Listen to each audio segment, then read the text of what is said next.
ఆర్థిక మంత్రి అరుణ్ జైట్లీ మాట్లాడుతున్నారు. ఇప్పుడు లైవ్ చూద్దాం. System in the long run is going to bring to the economy as a whole. And therefore, from a national perspective, I would appeal to the opposition to join in this campaign rather than create obstructions and fail to understand what the real purpose and import of this campaign really is.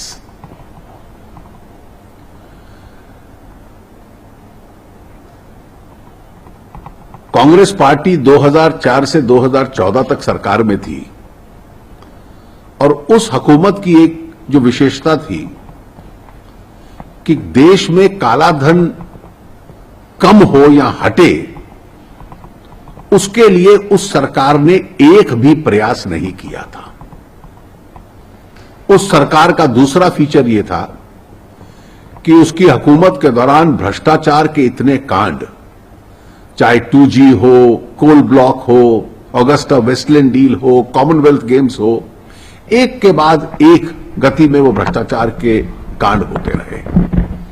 इसलिए ये कोई बहुत हैरानी का विषय नहीं है कि जो भ्रष्टाचार के विरोध एक अभियान छेड़ा है सरकार ने, कांग्रेस पार्टी उस अभियान से बहुत परेशान है और उसकी आलोचना करना और संसद में उस पर चर्चा हो, इसके लिए रुकावटें पैदा करना उसका प्रयास करती है।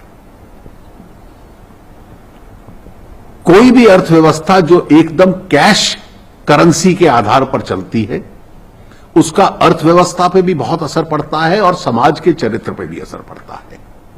भ्रष्टाचार उसकी वजह से होता है। सोशल कॉस्ट ऑफ कैश जिसको कहते हैं, इसके अध्ययन हुए हैं पूरे विश्व में, इसका एक बहुत नेगेटिव असर किसी भी देश पे पड़ता है।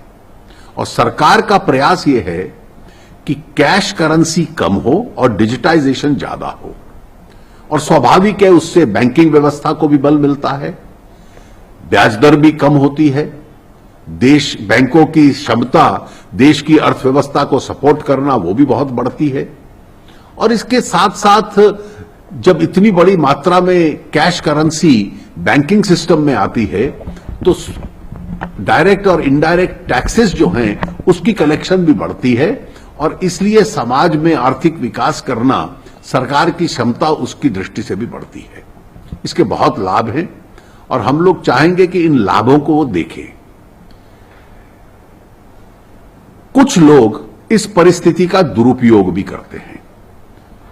वो कैश को इकट्ठा कर लेना, बीच में मिडलमैन के माध्यम से दोबारा वही स्थिति पैदा करना, कुछ बैंक अधिकारियों को साथ में मिलाकर ये गतिविधि करना, और जितनी भी सरकारी संस्थाएं हैं, इंस्टीट्यूशंस हैं, इन्वेस्टिगेशन एजेंसीज हैं, वो इस दिशा में पूरे रूप से सतर्क हैं, और जो भी इस प्रकार का आचरण कर रहे हैं हर एक को इस परिस्थिति में पकड़ा जाएगा और फिर कानून अपना काम करेगा।